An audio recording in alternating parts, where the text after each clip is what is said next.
Hello, my name is Laurie Peterson. I am a clinical instructor for first year nursing students. We are in post-conference. The students have already been given a packet of the PowerPoint presentation, and they've already been given a copy of the pre-quiz. Students have had the opportunity to answer the following pre-quiz questions that will not be graded. First, what is congestive heart failure? Second, what medications are used to treat congestive heart failure? And third, what are nursing interventions that are a priority when taking care of a patient with congestive heart failure? And the goals and objectives of this presentation is the nursing student will be able to successfully discuss congestive heart failure, treatments, and nursing interventions by the end of this presentation.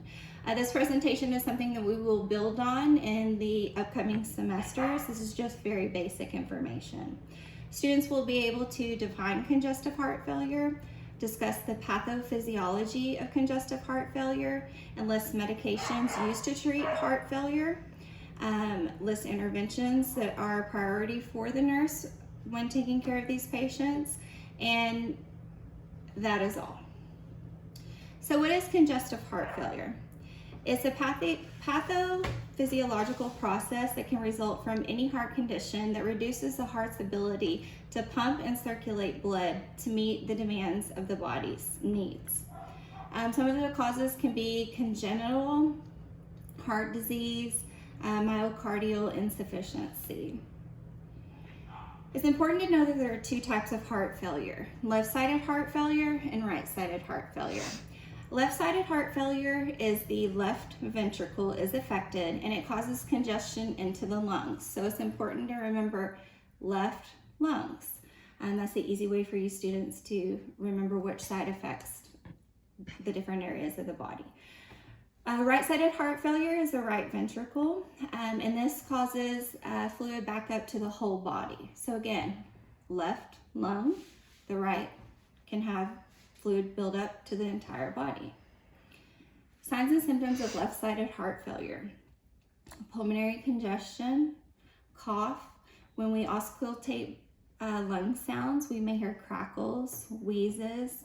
These patients may have a cough with blood-tinged sputum.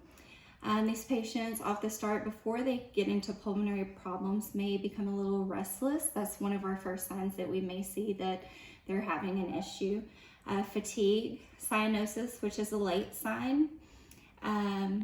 Difficulty breathing, especially when walking. These patients will report they can't walk as far as they used to, or they get winded with little activity getting up to the restroom, simple things like that.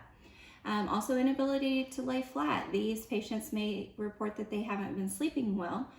They've been having to sleep up on lots of pillows. They have been having to even sleep in recliners. Now, right-sided heart failure is a little bit different. These patients may have ascites, an enlarged liver, spleen, distended jugular veins, anorexia, inability to eat, loss of appetite, weight gain, and dependent edema. My legs are swelling more than they usually are. My legs don't look like this, is typically what these patients will report. So how do we treat congestive heart failure? Very important that these patients have education. They need to know diet, what foods are high in salt, what foods to stay away from. A low sodium diet is important because we know the more salt we eat and consume, the more water we retain, and this can be detrimental to these patients. They'll be on diuretics, water pills is what they call them, vasodilators. A CHF exacerbation treatment in the hospital. These patients, if they're extremely short of breath, a high Fowler's position will be most comfortable for them. Oxygen, you may see the doctor order nitroglycerin. This can be PO. In severe cases, the doctor may use it IV to vasodilate and help the fluid move out of the lungs to help these patients breathe better. Another intervention in a severe exacerbation may be a BiPAP, ACE inhibitors, and IV Lasix. So nursing interventions. What are we going to do for these patients? We need to monitor their respiration. It's so important to auscultate lung sounds because you have to have a baseline to know, is something changing? Respiration rate and oxygen saturation.